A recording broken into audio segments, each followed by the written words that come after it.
while certainly not as useful as an iPhone, watches do have tools. They have functions different than the time. Forget the time, right?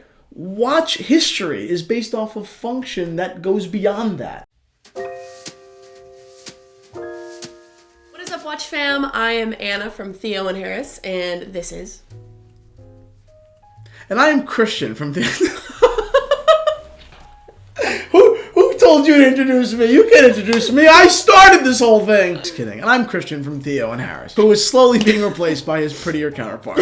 Today we're not talking about how I'm taking over the company, but rather something that's back to basics. We're going to go over 3 major watch complications. Yeah, it's something that we don't even think about. Most people don't even know or understand the history of some of the things that we take for granted as watch geeks. Yeah. So what are the 3 we're doing? We are doing the day date, a chronograph, and a power reserve. Very cool. Yeah. Some great complications. I'll tell you my favorite when we get into them. But Yeah. first, wristwatch check. What are you wearing now? These are all watches that we're going to be talking about. Yep. I am wearing an Omega Dynamic Automatic Chronograph. Yep.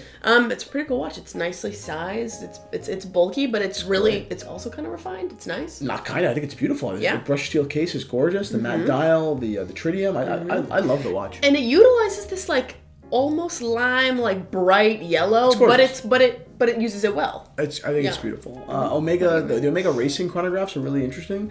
This, I think, does it just a little bit more quietly. Omega has a funk in this watch that you don't get. Anyway, I am wearing a Rolex Day Date, one of my personal grail watches. I think that, I don't think that, it's a fact. The Day Date is one of the most culturally important watches of all time. And I, as the curator of the Theo and Harris Watch Shop, am so lucky that I get to even forget own, but see and hold rare examples.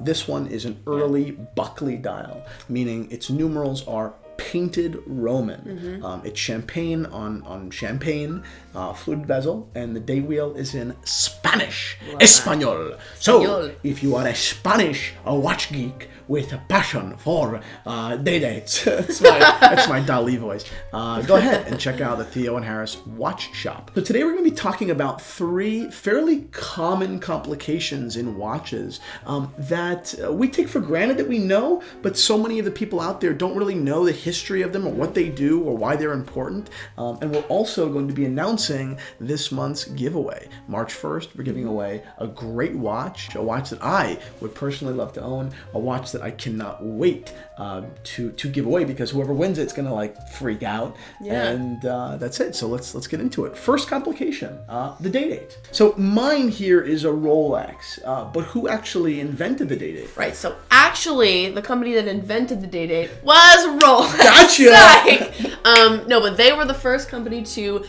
produce a day date with the day fully written out in text. Right. And the way that Rolex does it, as you will see, is the full day above the crown, so above the 12. The cornet. The cornet, yes. And then the date where the 3 hour should be. Yep. And how this actually works is the day and date are set on 2 individual wheels in the movement that rotate instantaneously at midnight now, which is how they're made. But these older models gradually changed throughout the day. It was introduced in 1956 and since has become not only one of the most useful, but one of the most culturally important complications or watches of all time. We actually did an entire video on it, and that's in the description below, so you can find it down below. That video was Michael who did it. Did a great job. It's all about the day date and the date just. And this, going back to basics, is the simplest way you can put this. The day in full text and the date. These are 2 things that sound obvious, but everyone that works a lot definitely can relate to the times that you're like, what day is it? And just imagine in 1956, you said, this was a big thing. This had, there were no cell phones. You don't have a calendar on you at all times. You're like, wait, no, legitimately, is it Tuesday? I don't know. I legitimately don't remember. Or the date. The date, right? It's Tuesday the 12th. I mean, again, it sounds stupid that we're talking about it, but it's the truth. It really is a useful function. Of course, not all day dates have a day in full text. You know, they come in by almost all brands make some sort of a day date function. Again, one of the most useful complications. Yeah, Hopefully. I think so too. I like it. I think it's one of my favorites just because it's not like invasive at all. It's not. It doesn't add anything to the heft or like the size of the watch itself. But it's just it's pretty refined looking. You know, if you do it well, and I really like that. Unlike the next complication, it really is able to be very refined.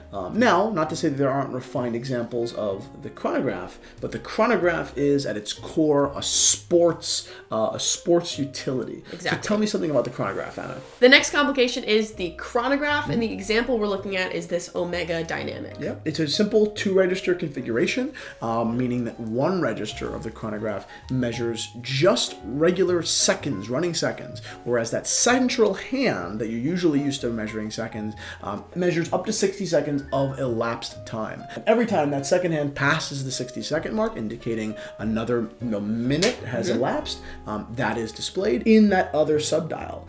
This subdial is up to 30 minutes, so it'll measure up to 30 minutes of elapsed time, and it's quite often that you find 3-register chronographs that not only measure the 30 minutes, but have an hour subdial that will measure up to oftentimes 12 hours. So that's how you read a chronograph. Right, and those are the two variations that you. But now tell me about the chronograph. So the chronograph was actually invented by Louis Moinet.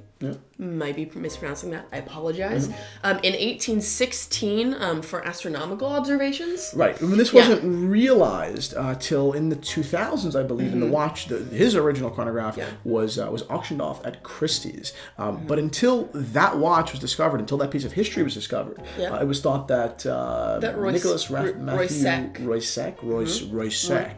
I'm sure this is being mispronounced, and all the French people are at home going, "Sacré bleu, you're a Chocolat bleu! Well, he invented it for King Louis the 18th in 1821 for like horse race timing, and that was what people thought was the first invention because it was pretty like heavily marketed. Right. And so I think that's where where a lot of the confusion back came in the 19th century. I'm sure that most things that happened did not get around. No. You know. So then some early adopters of the chronograph in wristwatch form were like Longines, Breitling, Universal Genève, and there's sort of like a debate, who made it first. But it was all in the early 1900s that started being adopted into wristwatches. And because of its complication and its typical, sports utility and the sizing that went along with that, being that most chronographs are larger because they needed to be more legible, they need to fit more complication than regular time-only watches, they have been adopted into the highest level of collector circles. One of the most famous chronographs of all time is the Paul Newman Rolex Daytona.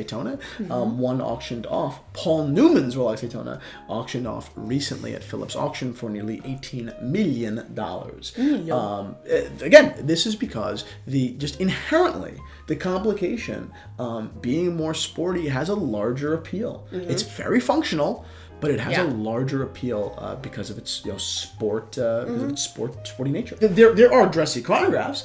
You can go look at Omega's 321 chronographs. You can look at so many Longines 13ZN. So the chronograph kind of can go either way, whereas I think the day dates obviously can be in sportier watches, but they tend to be a more dressy, more refined complication. Chronographs, not even just because they have to have like the added extra, literally has to have bulk in some way with the pushers. They're seen much more in sportier models. People now today use chronographs to measure how long they're cooking their steak, so they successfully manage how much time it took for them to cook a bad steak. So practical. So practical, not so much anymore. But what is the third complication? The third complication is the power reserve, which I know you have strong feelings about. Power reserve is my favorite complication. Basically, for me, someone who loves hand-wound watches specifically, you never really know when your watch is going to run out of battery, of fuel, when your watch is going to die.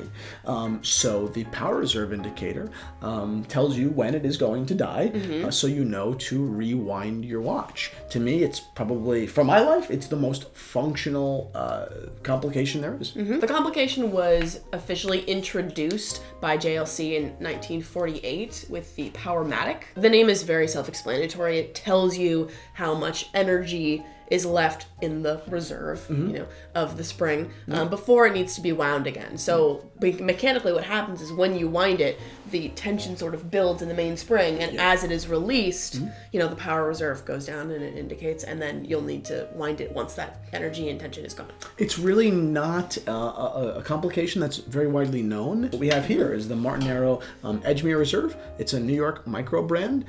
Again, power reserve right at 12 o'clock. I love how they did this one. Yeah, I think it's beautiful, especially with the colors and everything. Great watch. John from Martenero, the CEO. Awesome job, man. I know you designed it in-house. It looks great. It retails in the $600 mark, which for vintage geeks is really great. That's a gap point. Yeah. Vintage watches really don't exist in that price range too much. But in the micro brand world, you can get a great watch. Yeah. Below $1,000, below even $750. What's really great is this watch is actually going to be this month's February giveaway. Woo! It really is exciting. It's exciting. This is an awesome watch. I'm like the bearer of good news. It is not too late to enter to win this beautiful Martenero Edgemere Reserve. So just go ahead and subscribe to the Theo and Harris channel, and then in the description down below, click and just enter your email, name, and general location in the country or in the world, and that's it. You're entered. And then when we pick our winner on March 1st, you will be one of the few that will be raffled off to win this beautiful watch. So back to the power reserve as a whole. Quick crib notes. Yeah. So in conclusion, the power reserve, unlike the chronograph, but like the day date, doesn't add any heft or bulk to the watch itself. But I think it's a super refined and also very practical complication, and that's why you love it, right? I do. I think that it fits into my life perfectly. If I were to design one watch for one major brand ever, it would have a power reserve. It would be a Cartier with a power reserve. And one day we'll make a whole video on my thoughts for this and my ideas. It'd be really beautiful. I love this idea. I thought of it a year ago. Anyway, one of my favorite complications. Yeah. So that's it, guys. If you liked this video, if you like watches and complications, if you like chronographs and power reserves and day dates, like this video. And again, do not forget to sign up for this contest. Whether there are 5 people that sign up or 500 or 5,000, we will be giving away this watch on March 1st. And I know whoever wins is going to shit their pants, because no one ever wins these things, right? I've never won anything. Do you ever win anything? No. So, someone's going to be that person, and I'm going to get to talk to them about it. So that's it, guys. Thanks so much for watching, and I'll see you all soon.